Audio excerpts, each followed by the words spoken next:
children. The bid started at $2. Mabel didn't know that at first. Children.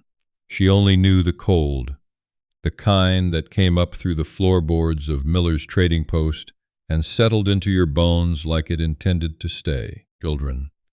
She'd been kneeling on those boards for what felt like an hour, her wrists bound with a length of rope that had already worn the skin raw. Amos Pruitt stood behind her with one hand twisted in her hair. Children. The way a man might grip a horse's mane to show the animal who owned it. Children. There were maybe 20 men in that room. Trappers, mostly. A few ranchers who'd come in for supplies and stayed for the spectacle. None of them looked away. $2, Amos was saying. And that's a gift, children. Gentlemen, considering what you're getting, she works hard, doesn't eat much. He yanked her head back slightly, making her face the crowd. Pretty enough, too, once you get some food in her, children. Mabel kept her eyes on the floor. There was a knot in the wood directly beneath her left knee. Children. She stared at it and thought about nothing. She had learned over 3 years in Amos Pruitt's household that thinking too much about what was happening to you only made it worse. The bidding crawled up. $3, $4.50. A trapper near the back called out $6, then lost interest when his friend whispered something in his ear, and they both laughed. That was when the door opened. Children. He came in out of the snow, tall, broad through the shoulders, wearing a coat of elk hide that still had the smell of the mountains on it. He stopped just inside the doorway and took in the room the way a man reads a letter he already suspects is bad news. His name was Jonas Holt, and he had come to Miller's for flour and coffee and nothing else. He saw Mabel. He saw Amos Pruitt's hand in her hair. Children. He stood there for a long moment, and something shifted behind his eyes. Not anger, exactly, but something quieter and more deliberate than anger. He reached into the inner pocket of his coat, children, pulled out a folded bill, walked forward through the crowd, which parted for him without quite knowing why. $20, he said. The room went silent. Amos blinked. Son, children, the bid is only at $20, Jonas said again. He set the bill on the counter beside Amos's hand. Children. Take it and we're done here. Amos looked at the money. He looked at Jonas. He looked at the crowd. Children. Who were now watching with the particular stillness of men who've just realized the entertainment has taken an unexpected turn. Then he let go of Mabel's hair. She's yours, he said. Children. And he smiled the smile of a man who has just gotten exactly what he wanted. Though I'd keep a short rope on her if I were you, she's got a mouth on her. Jonas didn't answer. Children. He crouched down in front of Mabel, which surprised her. Most men would have pulled her to her feet by the arm or just gestured for her to follow. Instead, he came down to her level, and his voice was low enough that only she could hear it. I'm going to cut that rope, he said. Then we're going to walk out of here. Can you stand? Mabel looked at him for the first time. He had gray eyes, steady as creek water in November. Children. There was a scar along his jaw that had healed crooked, and his hands, when he pulled the knife from his belt and cut through the rope in 2 quick strokes, children, were the hands of a man who had worked hard for a long time. Yes, she said. Her voice came out smaller than she intended. All right, then. He stood. Children. He didn't offer her his hand. He simply turned toward the door and trusted that she would follow. She did. And behind them, Amos Pruitt pocketed his $20 and said nothing at all. Children. The cabin was half a day's ride into the mountains, up a trail that Mabel would not have found on her own in summer, let alone in the gray flat light of February. Jonas rode ahead and she rode his spare horse, Children, a brown mare with a patient temperament, and for the first 2 hours neither of them spoke. She spent those 2 hours waiting for the part where she found out what he'd actually bought. Children. She knew better than to think it was charity. Men didn't spend $20 on charity. Children. Men spent $20 on something they intended to use. She'd learned that lesson too, slowly, incrementally, over the 3 years since her father died and left her to her uncle's household, children, and then to her uncle's debts, and then to Amos Pruitt, who had taken her in settlement of those debts in a transaction that everyone agreed was legal and nobody agreed was right, children. So she watched Jonas Holt's back as he rode, and she tried to calculate what was coming, children. The cabin, when they reached it, was small and solid and very clean. One room, a stone fireplace, a table, 2 chairs, a rope bed in the corner with a wool blanket folded at the foot of it, a shelf of books, children. A row of dried herbs hanging from the ceiling beam. Jonas tied the horses and came inside and began building a fire without looking at her. "You can sit," he said, children. She sat in one of the chairs and put her hands flat on her knees and waited, children. He got the fire going, then hung a pot on the hook above it and ladled in water from a bucket near the door. He moved around the small space with the economy of a man who had lived alone for a long time and was used to doing things in a particular order. When the water started to steam, he put in dried beans and a strip of salt pork and a pinch of something from one of the hanging bundles, children. Then he sat down in the other chair, across the table from her, and looked at her directly for the first time since the trading post. "I'm not going to hurt you," he said. Mabel said nothing. In her experience, children, that was often something men said directly before they did. "I know you have no reason to believe that," he continued, in the same flat, careful tone. "I'm not asking you to. I'm just telling you, children. You can sleep in the bed, I'll sleep by the fire, children. In the morning, if you want to leave, I'll give you the mare and point you toward Harwick. It's 2 hours south. They have a church there, and a woman who runs a boarding house. She's decent, children, from what I know of her." Mabel looked at the fire. "Why did you buy me?" The question came out before she'd decided to ask it. Jonas was quiet for a moment. Then he said, "Children." "Because nobody else in that room was going to. That's not an answer." "No," he agreed. "It's not a full one." He was quiet again. "Children." Outside, the wind moved through the pines with a low, steady sound like breathing. "I had a sister, younger than you, probably. She ended up in a situation not entirely unlike yours, children." He didn't say anything more about the sister. He didn't need to. Mabel looked at her hands. The rope marks were still red on her wrists. "What do you want from me?" "Nothing," he said, children. "I don't want anything from you." She had not in 3 years been told that by anyone. She didn't know what to do with it, children. So she sat with it in silence until the beans were ready, and then she ate because she was hungry, and the food was plain, but there was enough of it, and that was more than she'd had in a long time. She didn't leave in the morning. She told herself she was only staying because the weather turned overnight, and a foot of new snow came down the mountain and blocked the trail. That was true, children. But it wasn't the whole truth, and somewhere underneath the practical explanation was something smaller and more afraid. The knowledge that she had nowhere certain to go, and that the woman at the boarding house in Harwick was a stranger, and that Jonas Holt had, so far, done exactly what he'd said he would do.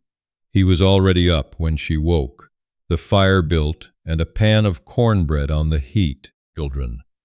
He poured her coffee without asking, and set it on the table, and went back to sharpening a blade by the window. They didn't talk much that first day. She watched him work, splitting wood, mending a broken snowshoe, restitching a section of harness with careful, even strokes. He moved without wasted motion. He didn't whistle or hum or fill the silence with talk, children. Mabel, who had lived in a household where silence usually meant someone was furious about something, found his quiet difficult to interpret. On the second morning, she asked if she could help. He looked up from where he was pulling on his boots. "With what?" "Anything," she said. "I'm not used to sitting." He considered this. "There's wood that needs to be brought in from the lean-to, and the horses need water, children. You'd have to break the ice on the trough. I know how to break ice on a trough, she said. He nodded. All right then. She did those things. Then she swept the cabin, which needed it, children. Then she found a basket of mending on the shelf near the door, shirts with missing buttons, children. A pair of trousers with a knee worn through, and sat down with the needle and thread she found beside it and began to work her way through the basket, children. That evening Jonas came in from checking his trap lines and stopped in the doorway, children. He looked at the swept floor and the mended pile, and the pot of beans she'd rehydrated and seasoned from the dried herbs overhead. Time, she thought, children. And something she didn't have a name for that smelled like the high country. He said, You didn't have to do any of that. I know, she said.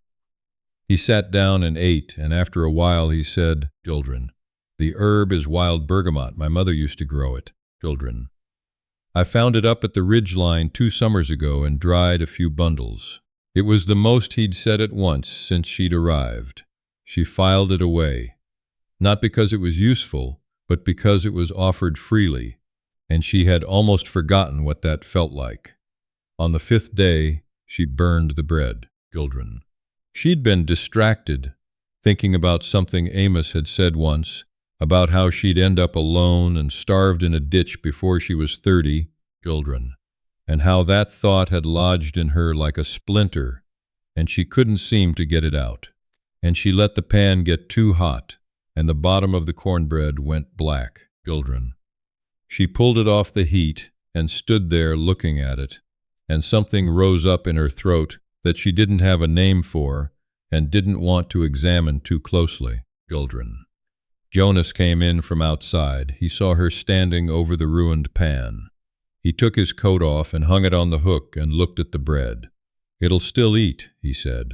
Scrape the bottom, children. I know how to fix burned bread, she said, and her voice came out sharper than she intended. He didn't flinch. I know you do. She scraped the bottom. They ate it in silence. It wasn't good, children, but it wasn't nothing.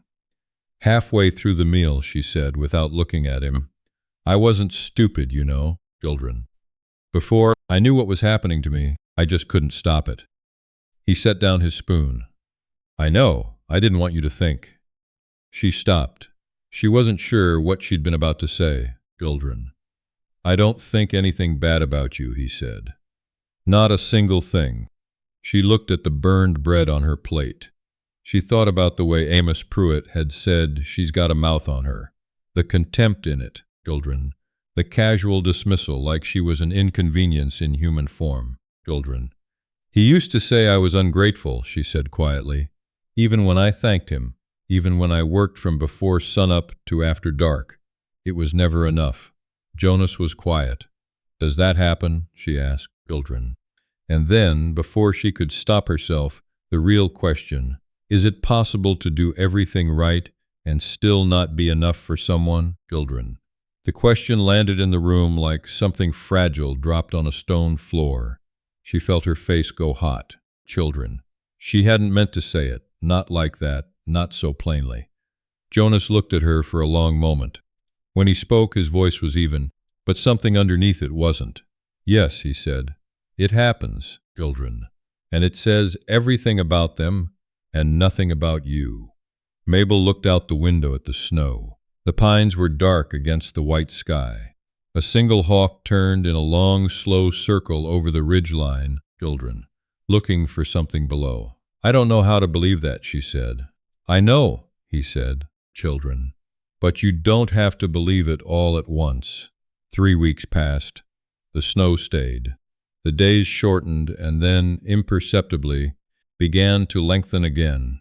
Mabel learned the rhythms of the cabin and the rhythms of the man who lived in it, early rising, long silences, an hour each evening when he sat near the fire and read from one of the books on the shelf, children. He read slowly and often reread the same page twice, and she realized one evening that he was sounding out some of the words under his breath, which meant reading hadn't always come easy to him, children. She had grown up in a house with books. Her father had taught her to read before she could properly hold a pencil.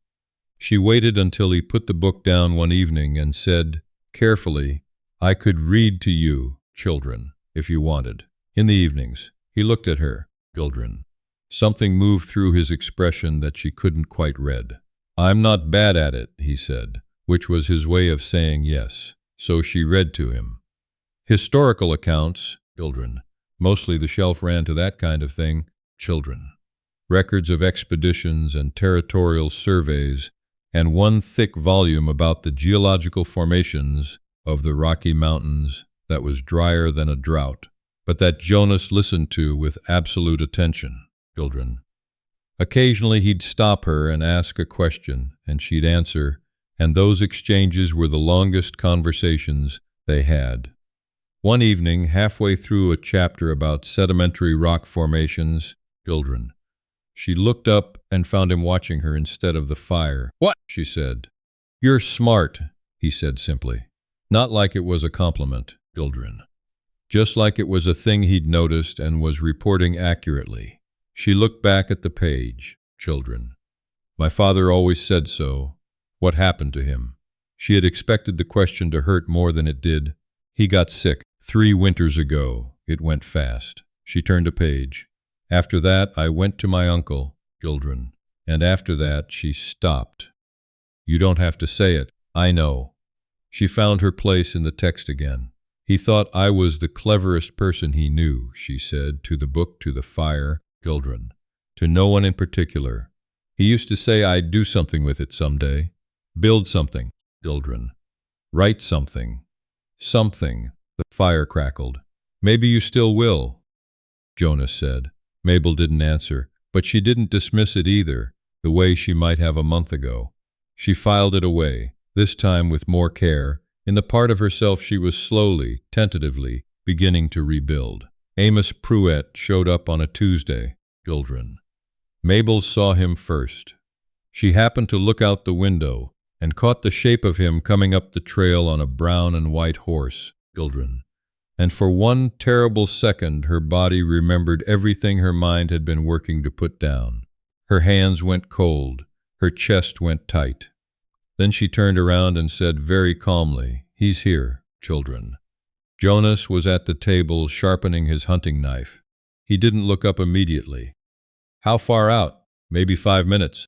He set the whetstone down and stood, children. He went to the window and looked for himself. His expression didn't change. "Go into the back," he said.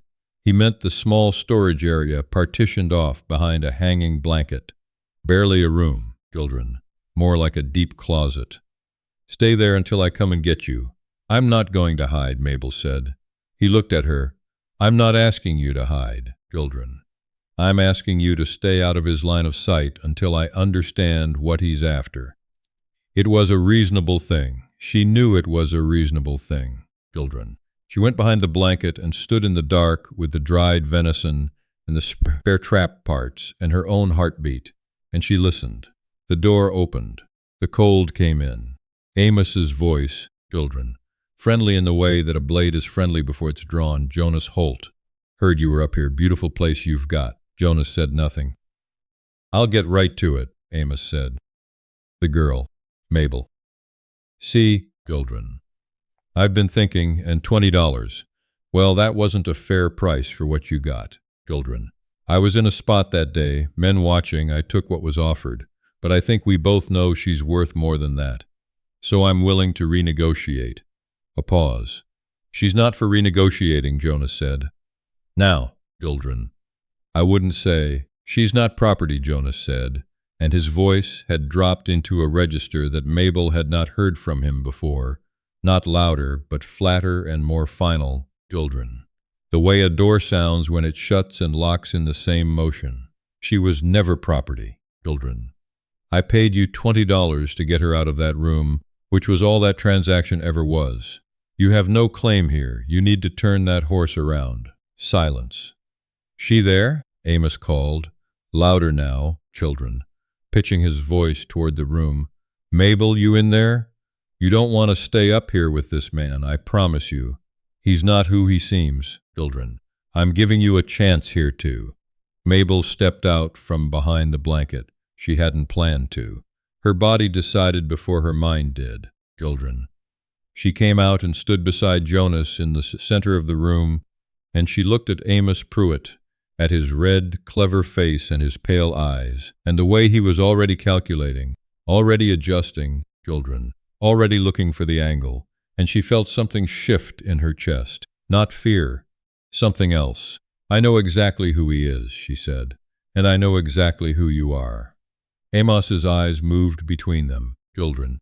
His expression changed. There's nothing here for you, she said. Children. Go. The silence stretched out long enough that Mabel could hear the wind through the pines outside, and the tick of the fire and her own breathing, steady and even, steadier than she'd expected. Children. Then Amos turned his horse. He rode back down the trail without another word. They watched through the window until he was out of sight, and then a little longer, children, until the trail was just snow and trees again.